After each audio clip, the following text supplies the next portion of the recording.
మరికొద్ది గంటల్లో Telangana chief minister గా రేవంత్ రెడ్డి ప్రమాణ స్వీకారం చేయనున్నారు. ఈ నేపథ్యంలో సోషల్ మీడియాలో చీఫ్ మినిస్టర్ ట్రెండ్ అవుతుంది. ఈ హ్యాష్ ట్యాగ్ తో రేవంత్ ఫోటోలు, వీడియోలను రేవంత్ అభిమానులు, కాంగ్రెస్ శ్రేణులు షేర్ చేస్తున్నాయి. అయోధ్యలో రామ మందిర నిర్మాణ పనులు చురుగ్గా జరుగుతున్నాయి. జనవరి 22న ఆలయంలో రాముని ప్రాణ ప్రతిష్ఠ జరగనుంది. ఈ ప్రారంభోత్సవానికి రావాల్సిందిగా దిగ్గజ క్రికెటర్ సచిన్, కింగ్ కోహ్లీకి రామాలయ ట్రస్ట్ ఆహ్వానం పంపింది. కాంగ్రెస్ అగ్రనేత సోనియా గాంధీ హైదరాబాద్ చేరుకున్నారు. ఆమెతో పాటు రాహుల్, ప్రియాంక కూడా వచ్చారు. శంషాబాద్ ఎయిర్పోర్ట్ లో వీరికి రేవంత్ స్వాగతం పలికారు. మధ్యాహ్నం జరగనున్న సీఎం ప్రమాణ స్వీకార కార్యక్రమానికి సోనియా, రాహుల్, ప్రియాంక హాజరవుతారు. తెలంగాణ కేబినెట్ లో చోటు కల్పించిన మంత్రుల జాబితాను రాజ్ భవన్ కు కాంగ్రెస్ నేతలు అందించారు. బట్టి, ఉత్తమ్, పొన్నం, సీతక్క, శ్రీధర్ బాబు, తుమ్మల నాగేశ్వరరావు, పొంగులేటి శ్రీనివాసరెడ్డి, దామోదర రాజనరసింహులు రేవంత్ తో పాటు కాసేపలో మంత్రులుగా ప్రమాణ స్వీకారం చేయనున్నారు. రేవంత్ రెడ్డి తన ప్రమాణ స్వీకార కార్యక్రమానికి దివ్యాంగురాలు రజనిని ప్రత్యేకంగా ఆహ్వానించిన విషయం తెలిసిందే.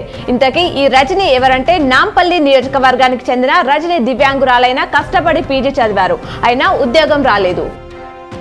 రాష్ట్రంలో మళ్లీ ఎన్నికైన ఎమ్మెల్యేల ఆస్తులు భారీగా పెరిగాయి. గత 5 ఏళ్లలో 24 మంది బీఆర్ఎస్ ఎమ్మెల్యేల ఆస్తులు 72.55% పెరిగాయి. 3 కాంగ్రెస్ ఎమ్మెల్యేల ఆస్తులు 63.6%, 4 ఎంఐఎం ఎమ్మెల్యేల ఆస్తులు 59.23%, ఒక బీజేపీ ఎమ్మెల్యే ఆస్తులు 23.3% పెరిగాయి. ప్రతిపక్ష నాయకుడిగా ఎర్రగడ్డలలో పర్యటించిన ఏ పార్టీ నాయకుడైనా సీఎం అవుతారని స్థానికులు చర్చించుకుంటున్నారు. టీడీపీ స్థాపించినప్పుడు 1982లో ఎన్టీఆర్, 2004లో వైఎస్ఆర్ ఇక్కడ పర్యటించి సీఎం పీఠాన్ని అధిష్ఠించారు.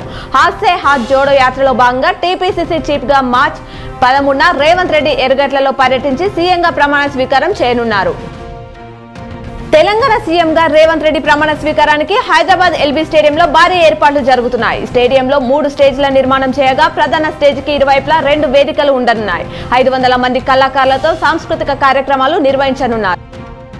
తెలంగాణ రాష్ట్ర పంచాయతీ ఎన్నికలకు సిద్ధం కావాలని అన్ని జిల్లాల కలెక్టర్లను రాష్ట్ర ఎన్నికల కమిషనర్ ఆదేశించారు. ఈ నెల 30 లోపు రిటర్నింగ్ ఆఫీసర్లతో పాటు పోలింగ్ విధిలో పాల్గొనే సిబ్బందికి శిక్షణ పూర్తి చేయాలని సూచించారు.